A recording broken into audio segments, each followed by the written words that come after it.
ગુણાકરણનો લખ્યો. તો આજે આપણે ચેપ્ટર નંબર 8 નો લેક્ચર નંબર 6 ગુજકેટ અને નીટ માં આવી ચૂકેલા છે. આજે આપણે ગુરુત્વાકર્ષણ બળને આધારિત જ એમસીક્યુ નો અભ્યાસ કરવાના છે. આ એમસીક્યુ ખૂબ જ અગત્યતાના છે. ઘણી બધી વાર નીટ ગુજકેટ ની અંદર આ પેટર્નના એમસીક્યુ આવી ચૂકેલા છે. તો તમને દેખાશે કે રકમ જ એટલી મોટી છે, પરંતુ રકમ પરથી જે દાખલા ગણવાની એટલે રકમ સમજવી ખૂબ જ ઇમ્પોર્ટન્ટ છે. એની જે ગણતરી છે ટૂંકી છે, પરંતુ એને સમજીને જે ગણતરીના સ્ટેપ લેવાના છે ખૂબ જ અગત્યતાના હોય છે. તો પહેલા રકમને આપણે સમજીએ કે બે ઘન ગોળાકાર ગ્રહોની સમાન ત્રિજ્યા r છે. એટલે અત્યારે બે અહીંયા ઘન ગોળાકાર દેખાય છે. બંનેની ત્રિજ્યા વચ્ચા પાર્ટી સમાન જ છે, પરંતુ તેમના દળ 4m અને 9m છે. ત્રિજ્યા સમાન 6 પરંતુ દળ અલગ અલગ છે. એટલે કે એક ગોળાનું દળ 4m જેટલું, m એટલે માસ, અને 9m જેટલું દળ છે, તથા તેઓના કેન્દ્ર વચ્ચેનું અંતર એટલે કે આ 4m ના કેન્દ્રથી તમને અંતર દેખાશે કે એના કેન્દ્રથી બીજા ગોળાના કેન્દ્ર વચ્ચેનું અંતર 6r છે. કેટલું છે બચ્ચા પાર્ટી? 6r છે. બરાબર છે. હવે કહે છે કે 4m દળ વાળા ગ્રહ પરથી એટલે 4m દળ વાળા ગ્રહ પરથી એક સ્મોલ m નો દળનો પદાર્થ જે છે, એટલે કહે છે કે ભાઈ 4m દળ વાળા ગ્રહ પરથી સ્મોલ m દળનો પદાર્થ ભારે ગ્રહ તરફ ફેંકવામાં આવે છે. એટલે 4m કરતા 9m નું તો દળ વધારે છે ને, તો 4m દળ પરથી આ ગ્રહ પરથી આપણે સ્મોલ m દળનો એક પદાર્થ છે ભારે ગ્રહ તરફ ફેંકવામાં આવે છે. ગોળાકાર ગ્રહ છે. તો અહીંયા કહે છે કે તો હલકા ગ્રહથી સ્મોલ m દળનો પદાર્થનું અંતર કેટલું હોય તો તેના પર ગુરુત્વાકર્ષણ બળનું મૂલ્ય 0 થાય. અહીંયાથી પદાર્થ આમ ફેંકવું તો અહીંયાથી સર્વપ્રથમ તો અહીંયા આપણે જે સ્મોલ m દળનો પદાર્થ છે તો કેટલા અંતરે પહોંચે, કારણ કે સ્મોલ m પદાર્થ ઉપર 9m દળ વાળો પણ પદાર્થ ગુરુત્વાકર્ષણ બળ લગાવતો હશે અને 4m વાળો પણ ગુરુત્વાકર્ષણ બળ લગાવતો હશે. તો અહીંયાથી જ્યારે ફેંકવામાં આવે તો બચ્ચા પાડી અહીંયાથી જ્યારે નજીક હોય અહીંયાથી તો આ સ્મોલ m દળ પર આ 4m દળ વાળા ગ્રહનું પ્રભુત્વ વધારે હોય, પરંતુ જેમ જેમ એ આગળ વધતો જાય તો એક એવી પોઝિશન આવે કે ત્યાં 9m દળનો ગ્રહ અને 4m દળના ગ્રહનું ગુરુત્વાકર્ષણ બળ સમાન મૂલ્યનું થાય. તો જે જગ્યાએ સમાન મૂલ્યનું બળ થાય એ કન્ડિશન ઉપર એવું કહી શકાય. હું એકવાર ફરીથી તમને રિપીટ કરું છું, અગાઉના લેક્ચરમાં મેં સમજાવેલું છે. આ રીતનો એક એક્ઝામ્પલ હતો કે ભાઈ ધારો કે મને કોઈ અહીંયાથી ધારો કે પહેલા તો 10 ન્યૂટન ખેંચે ને અહીંયાથી 5 ન્યૂટન બળ લગાવે, તો જે તરફ બળ વધારે લાગતું હોય એ તરફ નમ. બરાબર છે. પરંતુ હવે બંને સાઈડે ઇક્વલ ફોર્સ થઈ જાય. ધારો કે અહીંયા પણ 5 ન્યૂટન અને અહીંયા પણ 5 ન્યૂટનનો ફોર્સ લાગે, તો એ વખતે મારી પર લાગતું પરિણામી બળનો મતલબ કે ટોટલ બળ કેટલું, તો કે ભાઈ આ દિશામાં 5 અને આ દિશામાં 5, તો ટોટલ પરિણામી બળ કેટલું થઈ જાય? 0 થઈ જાય. હું મારી પરિસ્થિતિ બદલી નહીં શકું, જગ્યા નહીં બદલી શકું, નમી નહીં શકું. કેમ? તો કે બંને બાજુ બળ કેવું છે? સમાન છે. તો ધારો કે અહીંયા આપણે ધારી લઈએ કે આપણે પહેલા આકૃતિને ધ્યાનથી સમજીએ કે ભાઈ એ બિંદુ આગળ 4m અને 9m દળ ધરાવતા જે ગ્રહ છે એનું જે પરિણામી બળ 0 લાગે છે, ધારો કે એ બિંદુ પર, તો આ બે વચ્ચેનું ટોટલ 6r જેટલું અંતર છે. તો આપણે એવું કહીએ કે 4m થી આ જે એ બિંદુ પર કે જે સ્મોલ m દળ પદાર્થ પહોંચ્યો તો તે વચ્ચેનું અંતરને આપણે સ્મોલ r કહી દઈએ. શું કહી દઈએ? Small r. તો આપણે હવે અહીંયા સ્મોલ r હોય તો પછી આ ડિસ્ટન્સ કેટલું થાય? તો કે ભાઈ ટોટલ 6r હોય એમાંથી સ્મોલ r ને બાદ કરી દઈએ તો અહીંયા વેલ્યુ કેટલી મળશે? 6r - સ્મોલ r જેટલી કિંમત મળશે. તો કહેવાનો મતલબ કે ધારો કે એ બિંદુ પાસે m દળ વાળા પદાર્થ પર ગુરુત્વાકર્ષણ બળ લાગે છે 0 કારે લાગે, તો કે ફરી એકવાર બોલું કે આ સાઈડનું બળ = આ સાઈડનું બળ સમાન મૂલ્યનું થાય. થાય તો એ પોઈન્ટ ઉપર અહીંયા ગુરુત્વાકર્ષણ બળનું મૂલ્ય કેવું લાગશે? શૂન્ય લાગશે. ચાલો તો હવે શૂન્ય લાગે છે મતલબ કે આ બંને ફોર્સ ઇક્વલી થાય ત્યારે શૂન્ય થાય. તો F1 F2 નું મૂલ્ય સમાન થશે. બરાબર છે. આ સાઈડે જે બળ લાગે છે F1 અને આ સાઈડે જે બળ લાગે છે F2 તો સમાન થશે. તો એ વખતે આપણું ગુરુત્વાકર્ષણ બળ શૂન્ય થાય એટલે કે F1 F2 થાય ત્યારે હું થઈ શકે છે. ઓકે. તો હવે આપણે પાછું ગુરુત્વાકર્ષણનું મુખ્ય સૂત્ર છે G(F1m2r2) એ સૂત્રની મદદથી અનુસંધાન વાળું ફોર્મ્યુલા લખીએ તો અહીંયા તમે દેખો કે 4m અને અહીંયા એ બિંદુ આગળ આપણું સ્મોલ m દર્શે. તો આ બે વચ્ચે એક m1 થયું અને બીજું શું થયું આપણું m2 થયું. તો અહીંયા m1 ની વેલ્યુ આપણે મૂકી દઈએ કે ભાઈ 4m, m2 ની વેલ્યુ તો કે ભાઈ સ્મોલ m અને આ બે વચ્ચેનું અંતર કે જે r છે તો અહીંયા લખી દઈશું r2 અને આગળ ગુરુત્વાકર્ષણનો સાર્વત્રિક અચળાંક g. હવે એવી રીતે F2 ની વાત કરીએ તો અહીંયા બે બિંદુ તમને દેખાય છે. તો આ બે બિંદુની વાત આપણે કરીએ તો એક આપણું m1 બને અને એક આપણું શું બને m2. તો m1 ની વેલ્યુ કેટલી છે? અહીંયા 9m છે. તો અહીંયા 9m લખી દઈએ અને m2 ની વેલ્યુ કેટલી છે? સ્મોલ m છે. તો સ્મોલ m અને આ બે વચ્ચેનું અંતર કેટલું છે? તો કે 6r માઈનસ અહીંયા હા 6r capital R minus small r નો સ્ક્વેર. બરાબર છે. તો આ રીતે આપણી વેલ્યુ થઈ ગઈ. ચાલો મતલબ કે આ ગુરુત્વાકર્ષણનું સૂત્ર આપણે બનાવી દીધું. હવે આપણે શું કરીશું? હવે આપણે એક વિદ્યાર્થી મિત્રો પહેલા તો સર્વપ્રથમ અહીંયા તમે ધ્યાનથી દેખો કે અહીંયા 4 and 9 જે છે તો અહીંયા એક સ્ટેપ તમારા માટે અહીંયા આપણે લખીએ કે પહેલા તો અહીંયા જો જે ઉડતું કેપિટલ G ગયા, કેપિટલ G ગયા, કેપિટલ M ગયા, કેપિટલ M ગયા, સ્મોલ m ગયા, સ્મોલ m ગયા. બરાબર છે. તો અહીંયા વધે છે શું? ઉપર 4/r2 તો અહીંયા 4/r2 9/6 capital R minus small r એનો હોલ સ્ક્વેર આ રીતે લખાઈ રહ્યું છે. ઓકે. હવે અહીંયા તમે ધ્યાનથી દેખશો તો અહીંયા એક સ્ટેપ હું જરા એક્સ્ટ્રા લખું છું.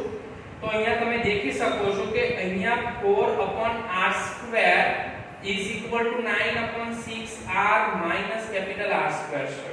આપણે એક કામ કરીએ અહીંયા હું લખી દઈએ કે ભાઈ 4/9 બરાબર છે. અને અહીંયા આ સાઈડ લાવી દઈએ અને પેલા r2 ને આ સાઈડ લઈ લઈએ તો અહીંયા શું લખાશે? 6r માઈનસ સ્મોલ r એનો વર્ગ લખાશે. આ બંનેનો વર્ગ અલગ અલગ ના લખો એને હોલ સ્ક્વેર લખો તો પણ લખી શકાય. તો હોલ સ્ક્વેર પર લખાય અને આ વર્ગ બરાબરની આ સાઈડ આવે. વર્ગ આ સાઈડ આવે તો વર્ગ આ સાઈડ આવે તો શું થઈ જાય? વર્ગમૂળ થઈ જાય અને અહીંયા પણ વર્ગમૂળ થઈ જાય. એટલે વર્ગમૂળમાં 4 ની વેલ્યુ કેટલી થશે? 2 થશે. એટલે અહીંયા હું 2 લખી દઉં છું. 2 અને અહીંયા 3 અને ઉપરની વેલ્યુ તો સેમ ટુ સેમ. કે પાછું આપણે જેવી રીતે લખવું હોય તો અહીંયા લખી શકીએ છે કે ભાઈ પાછું અહીંયા 2 આ ઉપરની r ની વેલ્યુ નીચે લાવી દીધી અને જે આ 6r r હતા એની જગ્યા લઈ ગયા 9 ને 3 ને ઉપર લઈ ગયા મતલબ ક્રોસ કરી દીધું. અહીંયા તમને ફરી બતાવી દઉં કે અહીંયા આપણે કેવી રીતે લખી રહ્યા છે કે ભાઈ 2 આ જે r ઉપર હતો એ નીચે આવી ગયો 2/r લખી ગયા. આ 3 જે છે એ આપણે ઉપર જઈ રહ્યા છે ઉપર લખાશે અને અહીંયા નીચે લખીશું 6 capital R minus small r.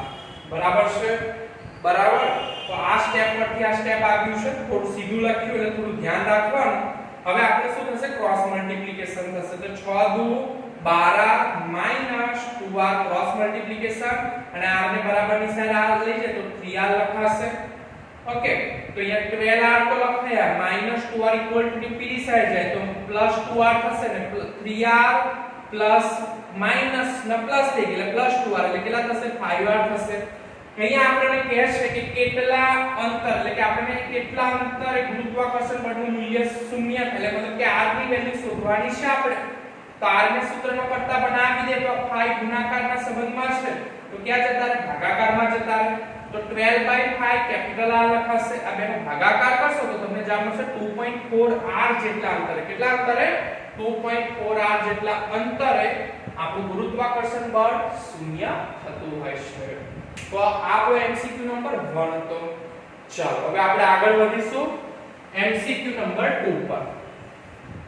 ખૂબ જ ધ્યાનથી સમજો. પેટર્ન એક સરખી છે ખાલી કન્સેપ્ટ થોડા અલગ છે. હવે કે છે એકબીજાથી 1 મીટરના અંતરે રહેલા બે બિંદુવત કણો A અને B ના દળનો ગુણોત્તર 4:5 છે. એટલે કે અહીંયા એક A બિંદુ અને એક B બિંદુ છે, બે વચ્ચેનું અંતર 1 મીટર જેટલું છે. હવે આ 1 મીટર અંતરે રહેલા જે દળ છે Ma અને જે Mb, એટલે A બિંદુ પર જે દળ છે એનું માસ છે Ma અને B બિંદુ પર જે દળ રહેલું છે એના માસને આપણે Mb કહી રહ્યા છે. શું કહી રહ્યા છે? Mb. તો આનો ગુણોત્તર જે છે એનો ગુણોત્તર 4/5 છે. કેટલો છે? 4/5. 4/5 એની જગ્યાએ આપણે 4/5 ની જગ્યાએ લખી શકીએ 4/5 પણ લખી શકીએ છે. સમજ પડે છે કે નથી પડતી? ફરી એકવાર બતાવો કે ગુણોત્તર 4/5 હોય અને 4/5 પણ લખી શકાય છે. બરાબર? તો અહીંયા 4/5 છે. જ્યારે કેપિટલ M દળ ધરાવતા ત્રીજા કણ C ને, એટલે અહીંયા લખે છે કે જ્યારે કેપિટલ M, કેપિટલ M નહીં, સોરી, અહીંયા સ્મોલ m છે, તો સ્મોલ m દળ ધરાવતા ત્રીજા કણ કેપિટલ C ને, કણ C ને A અને B વચ્ચે મૂકવામાં આવે. એટલે C બિંદુ તમને દેખાય છે ત્યાં મેં સ્મોલ m દળનો પદાર્થ અહીંયા મૂકી દીધો છે. તો મૂકવામાં આવે ત્યારે A અને C વચ્ચે લાગતું ગુરુત્વાકર્ષી બળ એ B અને C વચ્ચે લાગતા ગુરુત્વાકર્ષી બળ કરતા 1.5 ગણું છે. એટલે અહીંયા રિલેશન અહીંયા મેં લખ્યું છે કે C અને A વચ્ચે જે લાગતું ગુરુત્વાકર્ષી બળ છે એ C અને B વચ્ચે લાગતા ગુરુત્વાકર્ષી બળ કરતા કેટલા ગણું વધારે છે? 1.5. એટલે 1/5 ગણું વધારે છે. ફરી એકવાર એ સમજો કે જે અહીંયા બળ Fc એ જે લાગતું હોય અહીંયા કણ પર અને આ સાઈડે જે કણ લાગતું બળ લાગતું છે Fcb, તો અહીંયા જે C અને A જે કણ અહીંયા સમજો A કણ છે C પર જે બળ લગાડે છે એના કરતા જે B કણ છે એ જે C પર બળ લગાડે છે 1.5 કે સોરી 1/5 ગણું લગાવે છે. 1/5 ગણું લગાવેલું છે.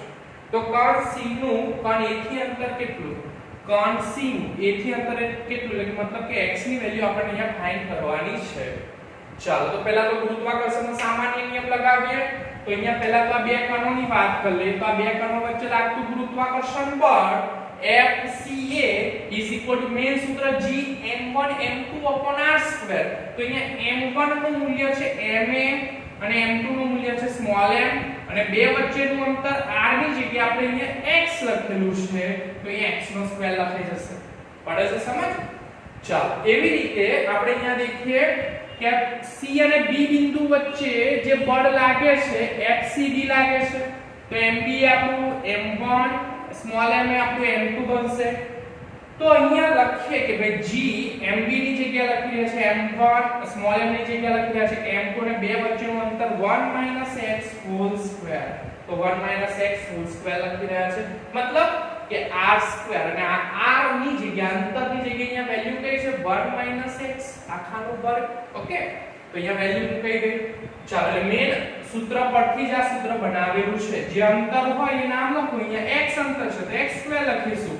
અહીંયા 1 - x કે ત્યાં એ પણ તમને ખબર પડી જોઈએ કે ભાઈ ટોટલ 1 હોય આટલું x હોય તો આ કેટલું વધે? 1 માંથી આટલું x જેટલું બાદ કરો તો આટલું અંતર વધશે. તો 1 - x² થઈ ગયું.